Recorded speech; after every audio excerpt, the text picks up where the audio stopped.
Assalamualaikum warahmatullahi wabarakatuh. Saudara-saudariku yang dirahmati Allah, pernahkah engkau merenung?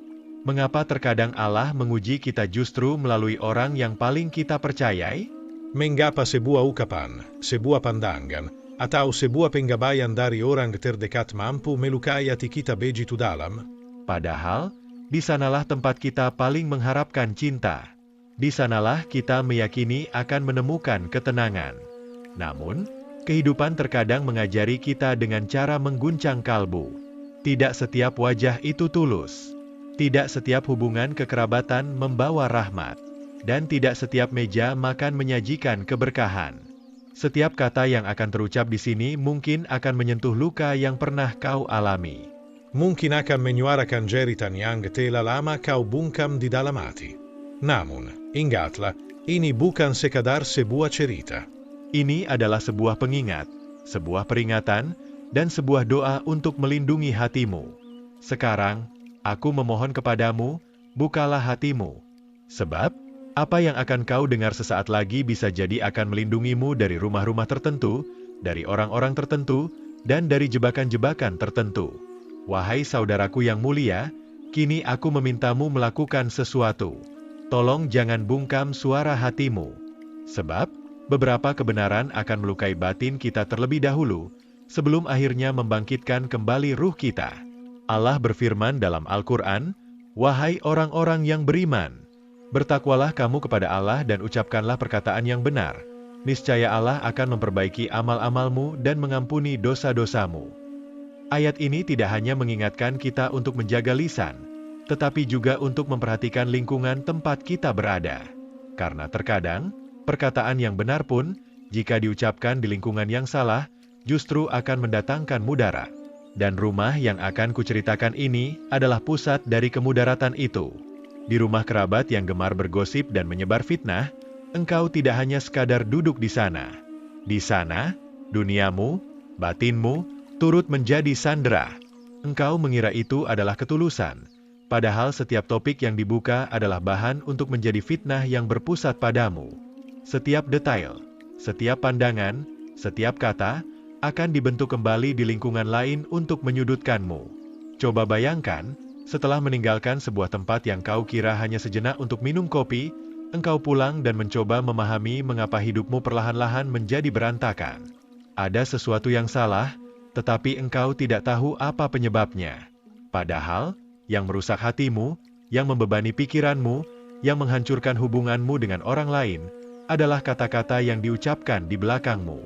Nabi Muhammad SAW bersabda, ketika seorang muslim mengatakan sesuatu tentang saudaranya yang tidak ia sukai, maka ia telah melakukan ghibah, menggunjing. Dan biarlah ucapan ini menggetarkan jiwa mereka yang meremehkan dosa itu. Fitnah, ia hanya dimulai dengan satu kata, tetapi mampu mengakhiri sebuah keluarga, sebuah persahabatan, sebuah ikatan hati. Dan fitnah ini, sayangnya, paling sering beredar di antara kerabat. Sebab, di mana ada kepercayaan, di sanalah pengkhianatan terasa paling menyakitkan. Allah berfirman dalam Al-Quran tentang orang-orang yang membuat kerusakan, bahwa tidak ada tempat bagi mereka untuk berkeliaran di muka bumi. Maka, rumah itu adalah tempat yang tidak lagi dinaungi rahmat Allah.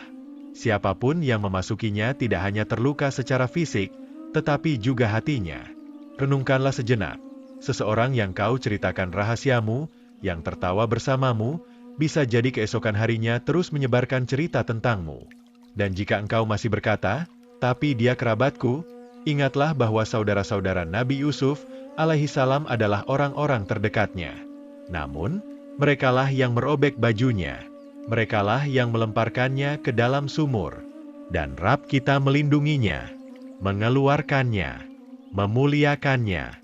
Mungkin, Allah juga ingin memuliakanmu dengan menjauhkanmu dari rumah itu. Mungkin rumah itu adalah sumur bagimu. Ibnu Mas'ud radhiyallahu anhu berkata, di mana lidah tak pernah diam, di situ hati tak akan pernah tenang. Jika di sebuah rumah ada lidah yang tak pernah berhenti bicara, keburukan, maka sempitnya hatimu adalah karena itu. Tempat itu bukanlah tempatmu. Janganlah berkeras untuk tinggal di tempat yang Allah sendiri menjauhkanmu darinya. Karena Allah menarikmu dari lingkungan tertentu agar hatimu tidak menjadi gelap. Sekarang aku punya pertanyaan untukmu, saudaraku. Pernahkah engkau memiliki kerabat yang membawa rahasiamu kepada orang lain? Silakan tulis di kolom komentar. Mungkin apa yang kau alami juga dirasakan oleh orang lain, tetapi ia tak mampu mengungkapkannya. Mungkin kata-katamu bisa memecah kebisuan mereka. Umar bin Khattab radhiyallahu anhu pernah berkata, "Andai aku mengetahui isi hati manusia, aku tidak akan mau duduk bersama kebanyakan dari mereka." Perkataan ini mengajarkan kita bahwa tidak semua persahabatan, tidak semua kekerabatan berasal dari hati. Sebagian hanya bersamamu dalam penampilan, tetapi di dalam hatinya, ia menunggu kejatuhanmu. Pernahkah engkau memasuki sebuah rumah, dan saat keluar, engkau merasa lelah tanpa sebab, terluka, dan hampa? Tolong tulis di kolom komentar. Karena terkadang, kelelahan yang paling sunyi sesungguhnya adalah peringatan yang paling dalam. Jika Allah menjauhkanmu dari rumah-rumah tertentu, itu bukanlah sebuah penolakan. Ketahuilah, itu adalah sebuah perlindungan, sebuah rahmat. Sekarang, kita akan membahas rumah kerabat yang hatinya menyimpan kesombongan. Setiap kali melangkah melewati ambang pintu sebuah rumah, bukan hanya ragamu yang masuk, hatimu, niatmu, dan ruhmu pun turut serta. Dan jika di sebuah rumah ada kesombongan, maka atap rumah itu tidak dinaungi oleh rahmat. Sebab kesombongan adalah dosa besar pertama yang bersarang di hati iblis. Allah mengisahkan dalam Al-Quran perkataan iblis, "Aku lebih baik darinya." Katanya, "Engkau ciptakan aku dari api, sedangkan dia engkau ciptakan dari tanah." Inilah wujud kesombongan dalam lisan. Jika engkau datang ke rumah seorang kerabat dan merasa direndahkan, jika di matanya ada tatapan yang meremehkan, jika di balik setiap katanya ada sindiran, dan di balik setiap senyumnya tersembunyi penghinaan, maka tempat itu lebih mirip sebuah pengadilan daripada sebuah jamuan. Sebab, di tempat di mana hati yang sombong berada, tidak akan pernah ada cinta yang sejati, tidak pula penerimaan yang tulus. Nabi Muhammad SAW bersabda, "Tidak akan masuk surga orang yang di dalam hatinya terdapat kesombongan walau sebesar biji sawi." Perkataan ini bukan hanya peringatan bagi si pembawa sifat sombong, tetapi juga bagi mereka yang memilih untuk berada di lingkungan yang tercemar oleh kesombongan. Sebab, hati akan terpengaruh oleh tempat ia berada. Duduk di rumah seseorang yang hatinya sombong akan turut menodaimu dengan kesombongannya. Kata-kata yang diucapkan di rumah itu, pertanyaan yang dilontarkan kepadamu, semuanya diucapkan dengan usaha untuk selalu tampak lebih tinggi darimu. Kamu masih kerja di situ? Cuma segini rumah barumu? Anak-anakmu bagaimana? Katanya belum juga masuk sekolah, ya? Pertanyaan-pertanyaan semacam ini sejatinya bukanlah perhatian, melainkan sindiran. Ini adalah niat seseorang yang hatinya dipenuhi keangkuhan untuk membuatmu merasa rendah. Ali bin Abi Thalib karamallahu wajah berkata, "Kesombongan adalah ketika seseorang melupakan dirinya sendiri dan merendahkan orang lain." Oleh karena itu, di rumah yang meremukan hatimu, keberkahan Allah tidak akan tinggal. Doa yang dipanjatkan di sana tidak akan sampai ke langit. Sebab, doa dari hati yang tinggi tidak akan bisa naik ke langit. Dan jika engkau masih menganggap pergi ke sana sebagai sebuah kewajiban, itu artinya engkau tidak mendengar peringatan dari Allah. Karena terkadang, Allah memperingatkanmu dengan memberikan rasa sesak di dalam dada. Jika di meja makan itu tenggorokanmu terasa tercekat, jika kata-katamu tak mampu keluar, jika pandanganmu tertunduk ke bawah, itulah suara batinmu. Dan suara itu berkata, "Engkau seharusnya tidak berada di sini." Mari kita lihat kehidupan Nabi Musa alaihissalam. Ia dibesarkan di istana Fir'aun, tetapi hatinya tidak pernah terbiasa dengan udara kesombongan istana itu. Karena Allah membesarkannya di sana, tetapi tidak menjadikannya bagian dari sana. Seorang hamba yang hatinya penuh kerendahan hati tidak akan bisa hidup di lingkungan yang sombong. Hati Nabi Musa pada akhirnya meninggalkan istana itu, dan ia terlahir kembali sebagai seorang nabi yang berasal dari kalangan rakyat jelata yang rendah hati. Mungkin, lingkungan sombong tempatmu berada adalah tempat yang harus kau tinggalkan sebelum ia membutakan hatimu. Imam Syafi'i rahimahullah berkata, "Jika di sebuah majelis ada orang yang lebih tinggi ilmunya darimu, maka diamlah. Jika ada orang yang lebih rendah darimu, maka tunjukkanlah kerendahan hati. Tetapi jika di sebuah majelis semua orang menganggap dirinya lebih tinggi, maka janganlah berdiam di sana. Rumah itu bukan untukmu. Sebab Allah mencintai kerendahan hati. Dia mencintai orang yang hatinya lembut, yang matanya tidak memandang ke atas. Sekarang, aku bertanya kepadamu, saudaraku yang mulia, pernahkah engkau duduk semeja dengan kerabat yang mencoba merendahkanmu? Tuliskan jawabanmu di kolom komentar. Mungkin pengalamanmu bisa menjadi cermin bagi orang lain, dan mungkin suara hatimu yang terluka bisa menjadi sebab kesadaran bagi yang lainnya. Ingatlah, Allah terkadang membiarkanmu sendiri karena Dia mencintaimu. Dan kesendirian itu adalah rahmat yang melindungimu. Jauhilah setiap lingkungan yang menyesakkan hatimu. Sebab, Allah membentuk hamba-hamba yang dicintainya bukan dari lumpur kesombongan, melainkan dari tanah kerendahan hati. Wahai saudaraku, pernahkah engkau bertemu seseorang yang menyambutmu dengan senyuman, tetapi jauh di lubuk hatinya engkau merasa ia hanya memanfaatkanku? Silakan tulis di kolom komentar.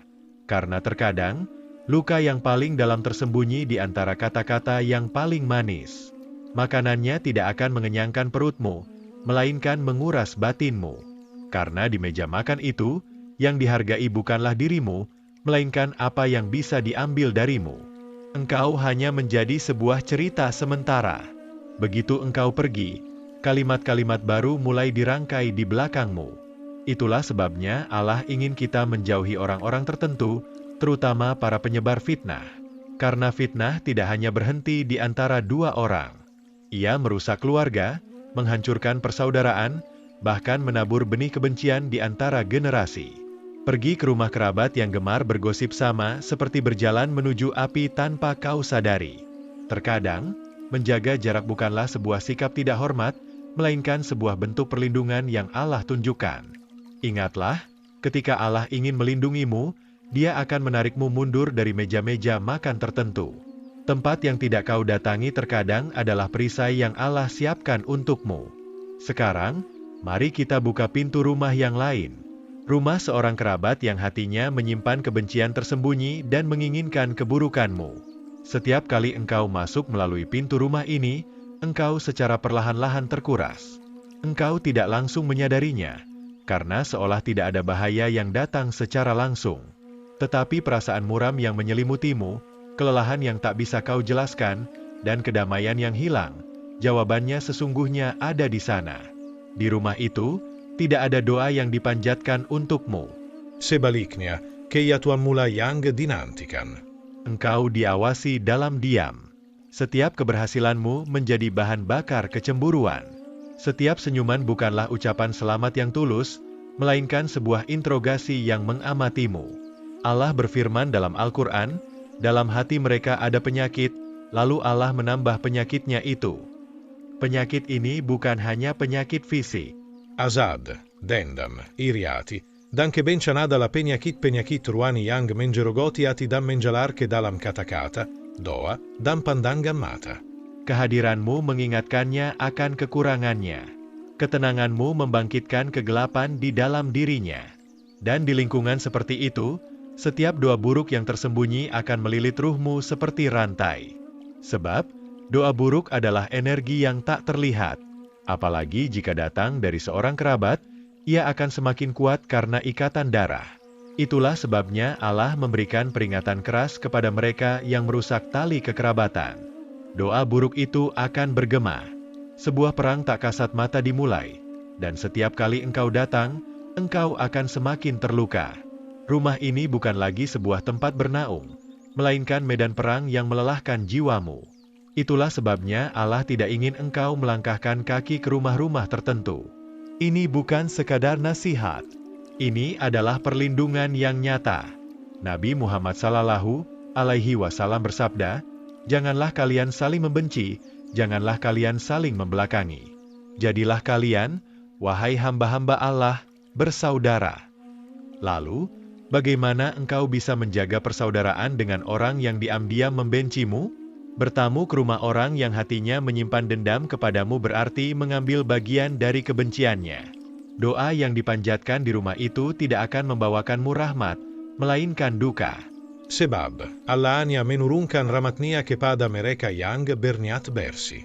Kisah putra-putra Nabi Yakub, alaihissalam yang melemparkan Nabi Yusuf, alaihissalam ke dalam sumur karena kedengkian mereka menunjukkan kepada kita bahwa terkadang, musuh terbesar seseorang bisa jadi adalah saudaranya sendiri.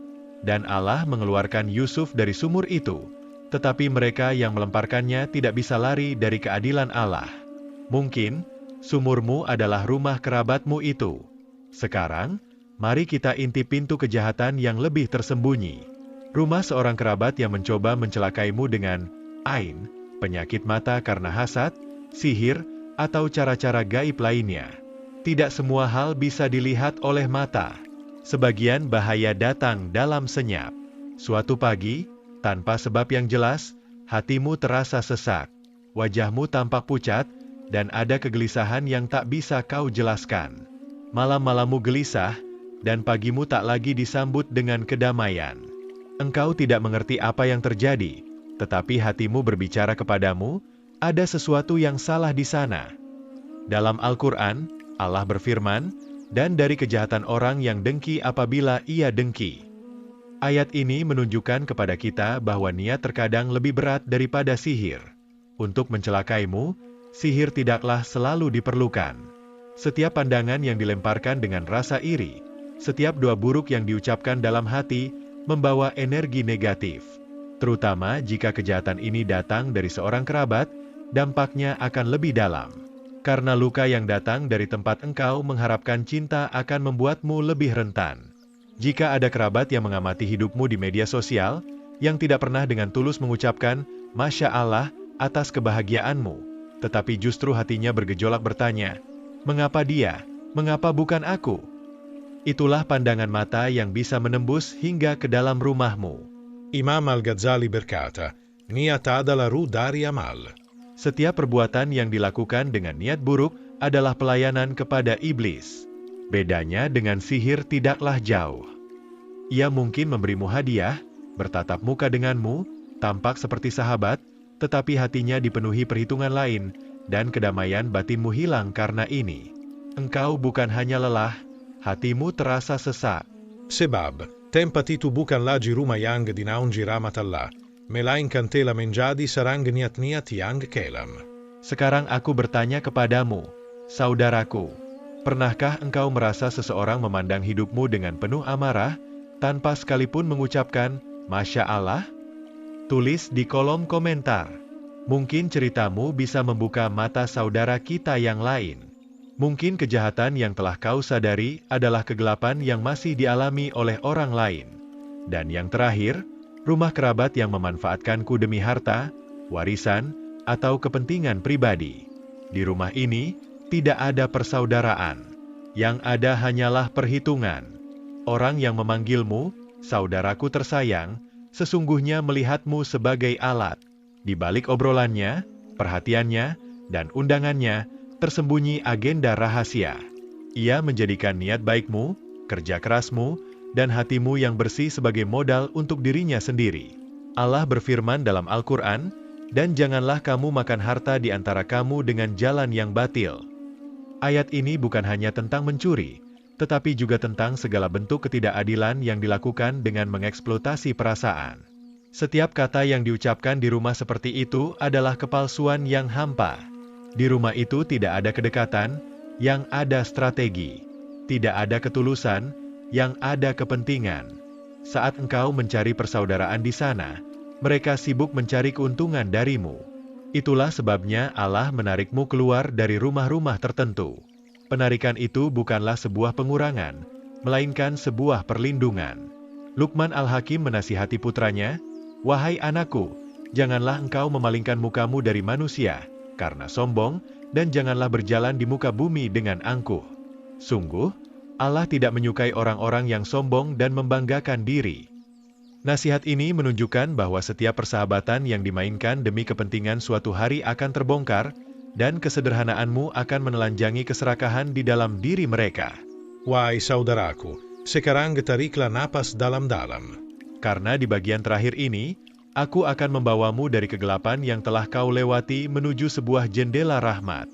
Semua yang diceritakan ini bukan untuk memperingatkan, menakuti, atau membuatmu cemas semata.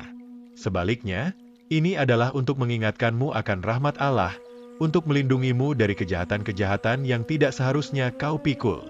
Sebab, ketahuilah, ketika Allah mencintai seorang hamba, Dia akan lebih mengarahkannya pada pandangannya daripada pandangan manusia.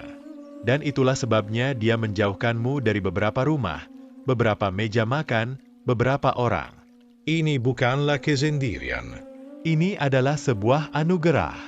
Nabi Muhammad sallallahu alaihi wasallam bersabda, selama seorang hamba menghadap kepada Allah, maka Allah akan menghadap kepadanya. Penghadapan ini terkadang terjadi melalui doa, terkadang melalui air mata, dan terkadang dengan cara diam dan menjauh.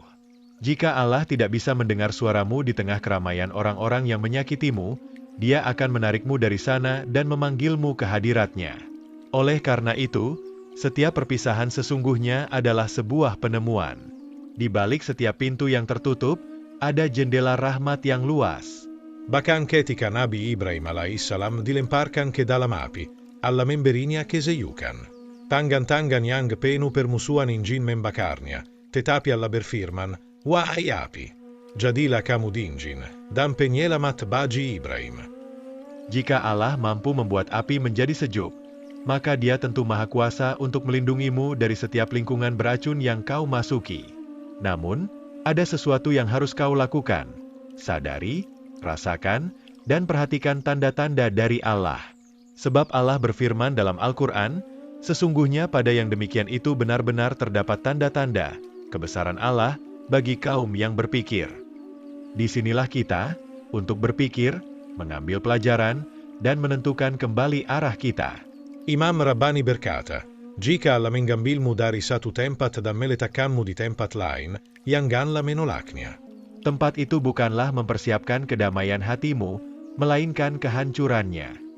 Oleh karena itu, saudaraku, jika kini engkau telah belajar bahwa ada beberapa rumah yang tidak boleh kau masuki lagi, ini bukan hanya sebuah pilihan, melainkan sebuah kepasrahan.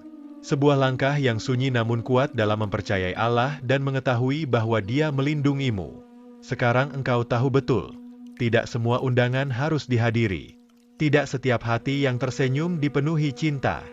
Beberapa meja makan tidak mengandung keberkahan, melainkan kehampaan. Beberapa pandangan bukanlah kekaguman, melainkan kedengkian. Dan beberapa kata bukanlah doa, melainkan suara niat yang ingin menjatuhkanmu. Lanjutkanlah perjalananmu dengan kesadaran ini. Demi Allah melindungimu, engkau mungkin harus meninggalkan beberapa keramaian dalam diam. Ini bukanlah kesulitan. Ini adalah nikmat. Nabi Muhammad SAW bersabda, takutlah pada firasat seorang mukmin, karena ia melihat dengan cahaya Allah. Sekarang, lihatlah hidupmu dengan cahaya ini. Di rumah mana jiwamu terasa sesak? Di wajah siapa engkau merasakan kepedihan yang tersembunyi? Di meja makan mana engkau bangkit sebelum merasa kenyang? Jangan remehkan semua ini. Izinkan hatimu berbicara, karena hati tidak pernah berbohong. Dan sebagai penutup, saudaraku yang mulia, mari kita akhiri dengan sebuah doa, agar perbincangan ini bukan sekadar obrolan, melainkan sebuah munajat yang naik ke langit. Ya Rabbi, karuniakanlah kepada kami kerabat yang hatinya tidak menyimpan keburukan. Pertemukanlah kami dengan mereka yang turut berbahagia bersama kami, bukan yang diam-diam iri pada kami. Jadikanlah setiap rumah yang kami datangi adalah tempat di mana nama MU disebut. Jadikanlah setiap air mata yang jatuh adalah karena keridhaan MU. Jauhkanlah kami dari rumah-rumah yang membahayakan kami. Lindungilah kami dari permusuhan yang tersembunyi. Pertemukanlah kami hanya dengan persahabatan yang mendekatkan kami kepada MU. Jangan biarkan apapun selain kedamaian MU bersemayam di hati kami. Dan ya Rab, jadikanlah kami tamu di meja-meja makan di mana doa-doa dinaikkan. Wahai Tuhanku, pemilik malam dan siang, wahai Engkau yang membangunkan mereka yang tertidur dan menerangi hati dengan cahaya MU. Kepadamulah kami panjatkan segala puji, sebanyak keheningan syahdu di waktu sahur, sebanyak tasbih para malaikat yang berzikir kepada MU di waktu itu. Dan kami sampaikan syalawat serta salam tak terhingga kepada kekasih MU yang paling mulia, pemimpin malam hari, Muhammad Al-Mustafa, sallallahu alaihi wasallam. Ya Rabbi, anugerahkanlah kepada kami pemahaman akan hikmah yang mendalam di balik terjaga di waktu sahur, akan undangan ilahi itu. Ketika Engkau dengan lembut membangunkan kami di saat tidur kami yang paling lelap, berikanlah kekuatan dan cinta di hati kami untuk menjawab panggilan MU. Bantulah kami melawan bisikan nafsu dan setan yang berkata, "Tidurlah lagi." Wahai penyembuh hati, jadikanlah waktu sahur sebagai saat penyembuhan bagi cermin hati kami yang telah kotor oleh noda-noda siang hari. Dengan beberapa tetes air mata penyesalan yang mengalir karena MU, anugerahkanlah kami kemampuan untuk membersihkan segala noda dosa, kepahitan, kemarahan, dan cinta duniawi dari hati kami. Wahai Tuhan yang mengetahui segala rahasia, di waktu yang penuh berkah itu, tunjukkanlah kepada kami pintu-pintu rahmat dan ilham yang Engkau buka di langit ruh kami. Ilhamkanlah ke dalam hati kami keputusan-keputusan terbaik dan jalan-jalan yang paling benar untuk takdir kami. Jadikanlah doa-doa kami sebagai wasilah bagi terwujudnya takdir kami yang terindah. Ya Rabbi, jadikanlah kami termasuk hamba-hamba MU yang arif, yang mampu mendengar kalam MU yang tanpa suara dan tanpa huruf, yang mampu memahami percakapan MU melalui keadaan. Jadikanlah terjaganya kami di waktu sahur sebagai momen pertemuan termanis, di mana kami berkeluh kesah kepada MU, memohon kekuatan dari MU, dan berlindung kepada MU. Masukkanlah kami ke dalam golongan hamba-hamba MU yang beruntung, yang merasakan nikmatnya sholat tahajud dan damainya zikir serta doa di waktu sahur. Bukalah pula hati saudara-saudaraku yang mendengarkan undangan ini kepada kayamu. Amin, amin, amin. Ya Rabbal Alamin. Saudaraku, semoga hatimu selalu dalam doa, dan semoga jiwamu dipenuhi rahmat. Dan ingatlah, jika doa ini cukup bagimu, maka Allah pun akan mencukupimu. Wassalamualaikum warahmatullahi wabarakatuh.